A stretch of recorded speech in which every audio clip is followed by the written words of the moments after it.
Power of 20 rupees. அந்த 20 rupees இருக்குது பார்த்தீங்களா, அந்த 20 ருபீஸ் கேன் கன்வெர்டட் உங்களுக்கு நல்ல ஹியூஜ் ரிட்டர்ன்ஸ் கொடுக்கும். அது எஸ்ஐபி மாதிரி நீங்கள் பண்ணலாம். ஒரு நாளைக்கு 20 ரூபானா ஒரு தோராயமாக மாதத்துக்கு 1500. அதை எங்கே பண்ணணும்? சரி, 1500 கிடச்சிருது. ஒரு நல்ல மியூச்சுவல் ஃபண்ட்ஸு அது மாதிரி பார்த்து மியூச்சுவல் ஃபண்டில் தேர்ந்தெடுக்கிறதே ஒரு தனிக்கலை. நான் இப்போ அடுத்தது சொல்கிறேன்.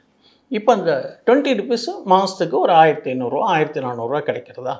அப்படியே நீங்கள் நல்ல ஒரு மியூச்சுவல் ஃபண்ட்ஸாக தேர்ந்தெடுத்து அந்த மியூச்சுவல் ஃபண்ட்ஸில் வேரியஸ் கேட்டகரியில் முடிஞ்ச அளவுக்கு போகிறதுக்கு ட்ரை பண்ணணும்.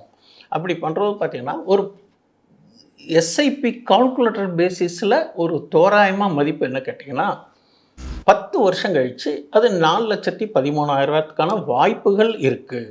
கூட குறைய இருக்கலாம். 25 வருஷம் பார்த்தீங்கன்னாக்கா 48,65,000 ஆகலாம். அதே 40 வருஷத்தில் 4,65,00,000 இப்படிங்கிறது ஒரு எஸ்ஐபி கால்குலேட்டர்னு இருக்குது.